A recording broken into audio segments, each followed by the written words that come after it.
Welcome back. This week we're going to take the Ratamacue and with the help of a little beat editing, we're going to put it through a 357 filter. When you get this happening, not only is it going to fit like a glove,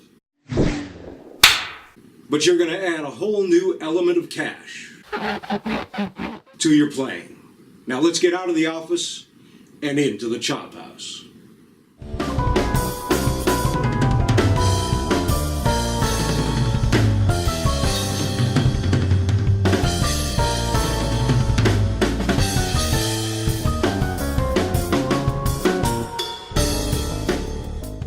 Okay, so I've changed my perspective a little bit this week just to sit with you and discuss in a little bit of detail this week's lesson, all right? It's the Ratamacue once again, but I'm going to describe to you the beat editing process, okay? And that's just a fancy way of saying what we're going to do is take the Ratamacue and we're going to cut one note out of it, all right? And very simply, as in last week's lesson where you played the bass drum on the last note, you're just not going to play that note at all, all right? Everything else is the same. And so right now I'm going to show you written out what that looks like right here. Okay, so that's basically it.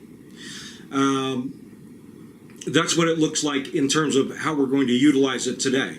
First, I'm going to break it down a little bit just into the accent pattern, all right? So a 3-note accent pattern, and then a 5-note accent pattern, and then the 7-note accent pattern. So basically, I'll go to the kit now, and I'll just show you that accent pattern first, just on the hi-hat, all right? And then we'll get into the Ratamacue in a combination of 16ths and 32nds. All right? That's all there is to it. Let's get busy. 3/16th note accented pattern at 60 beats a minute. 3, 4.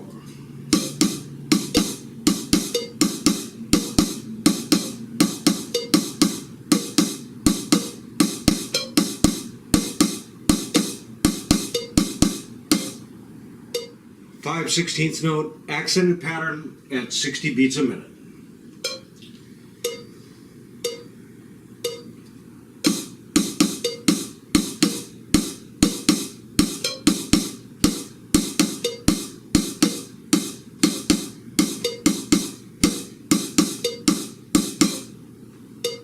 Seven/16th note accented pattern at 60 beats a minute.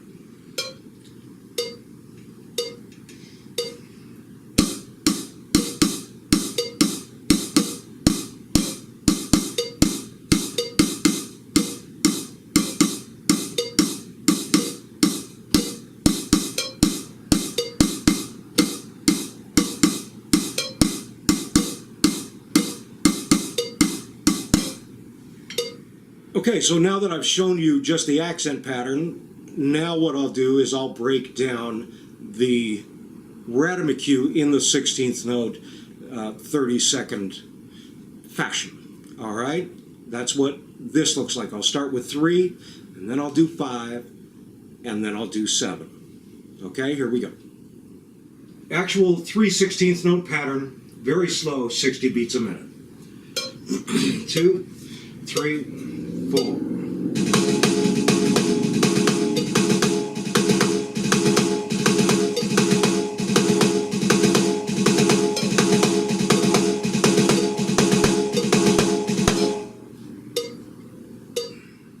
Actual 5/16th note hand pattern, very slow, 60 beats a minute.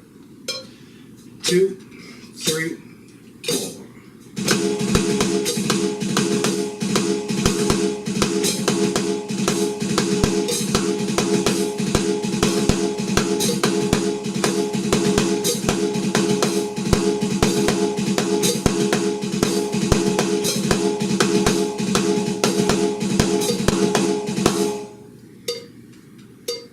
Actual 7/16th note hand pattern, very slow, 60 beats a minute.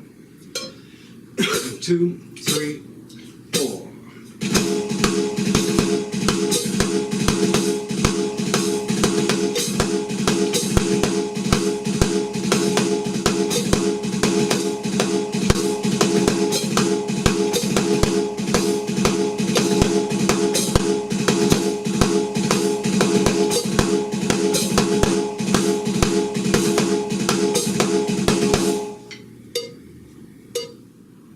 Actual 3/16 note hand pattern, now at 100 beats a minute. 3, 4.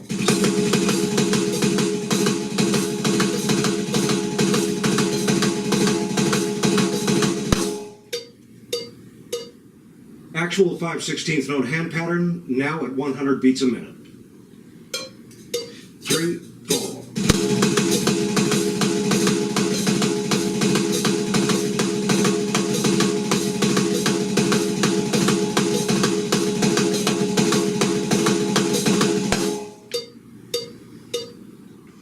Actual 7/16 note hand pattern, now at 100 beats a minute.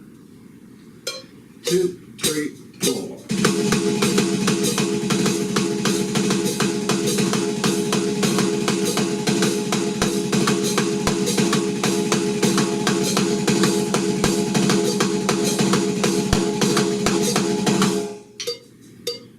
Okay, now what I'm going to do is I'm going to take each one individually, and I am just going to play those in a group context for you, all right? So I'll play the 3 first, and then I'll play the 5, and then I'll play the 7, and that'll give you an idea of how you can play this within the framework or the scaffolding of a group, all right, as a fill concept.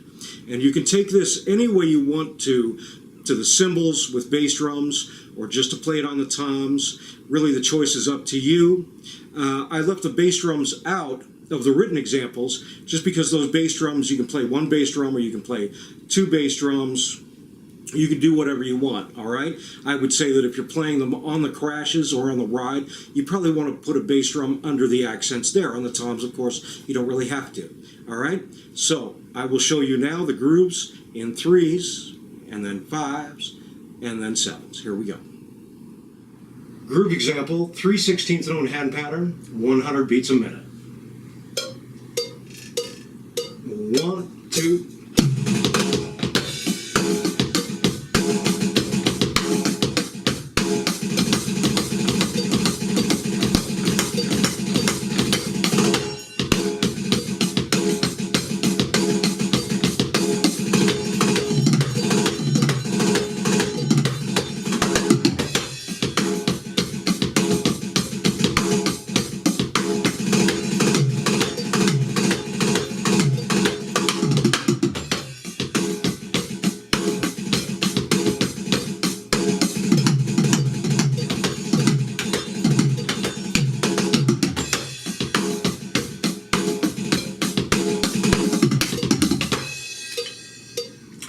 Groove example, 5/16 note hand pattern, 100 beats a minute.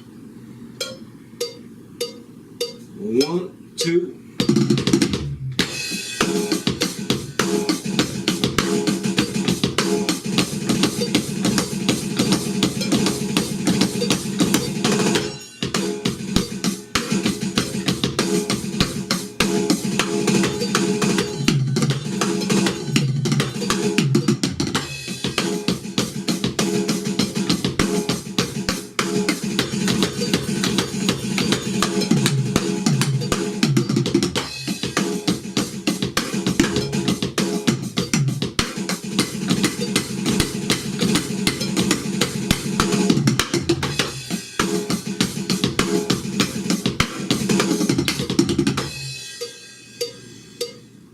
Groove example, 7/16 note hand pattern, 100 beats a minute. 1, 2.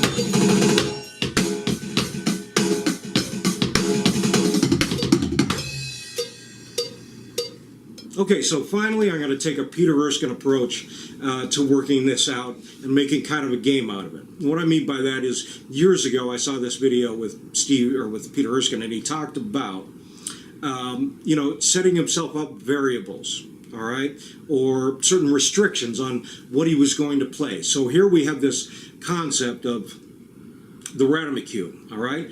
And what I'm going to do is, and for your practice, you can do this too. I'm going to take the Ratamacue in its original form with the bass drum, and I'm going to play that as part of the fill. I'll either start with it or I'll end with it. The other part of the fill, I'm going to use, let's say if I play the single Ratamacue, okay, just that simple triplet thing, then I have to use the 3-note phrase along with it to either start the fill or end the fill. So I have those two things working for me now. I have the original kind of Steve Gadd approach to it, and now I have, I'm sure I'm not the one to come up with this, although I came up with it on my own. I take my approach and add that to the fill. So I'll have two things going on. If that explains itself, I'll also take the 5. So I'll take the double Ratamacue with the last note in the bass drum. I'll play the double Ratamacue, and then I'll play the 5 Ratamacue permutation. All right, same thing with the triple Ratamacue. I will take that and then put the 7 permutation with that. All right, so I'm matching them up correspondingly. All right, so enough talk. I'll just show you what that looks like right now. Combining the single Ratamacue and the 3-note phrase, I will do this at 120 beats a minute, and I will start or end conversely with either the 3-note phrase or the Ratamacue. 1, 2.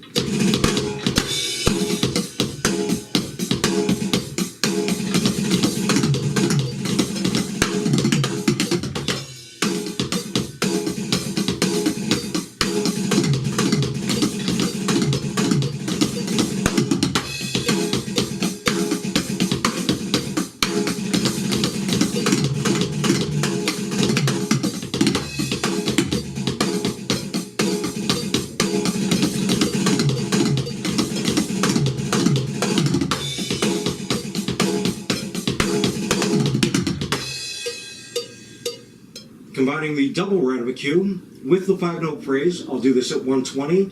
And once again, conversely, I will either begin or end with the 5-note phrase or the double Ratamacue. 1, 2.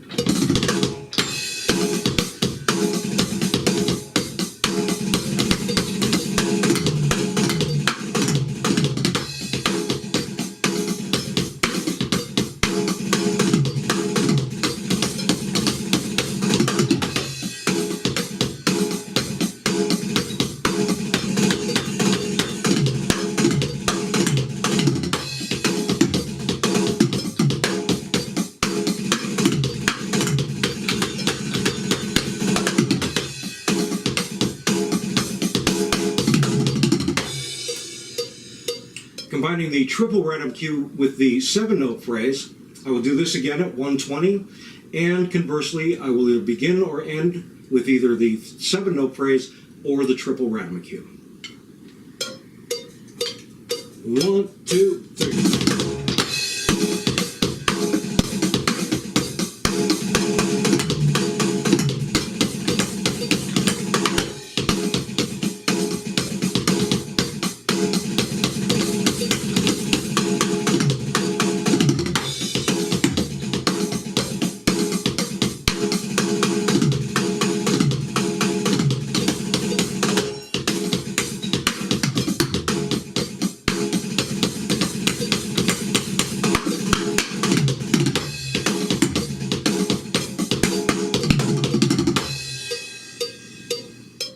Okay, that's about it for this week. I sure hope you guys got something out of this one. Taking just this one rudiment and applying it 6 different ways and then combinations of can give you a myriad of approaches to just one thing. So work on this. Once again, if anybody needs my help with this kind of stuff, you can PM me. You can leave me a message on Facebook or YouTube, and I'll definitely get back to you, all right? And we can set something up that way. Like, share, subscribe, hit the bell for notifications. I would genuinely appreciate it. Next week, I think we'll get into the paradiddle and expanding the paradiddle and the multitude of ways that you can use the paradiddle either in groove or infill concepts, all right? And we might spend a little bit of time there just because there are so many ways to manipulate that one rudiment and take it to interesting places. All right, Unsung, I'm going to have another one up probably by the end of the week, so, check that out. I really appreciate everybody that's watching that because it's really for us, and it's about us, and it's about the great work that we do, and, the simple fact that we should be recognized for the great work that we've done and continue to do around this city anyway, Calgary. So thank you all for tuning in, and I'll see you next week.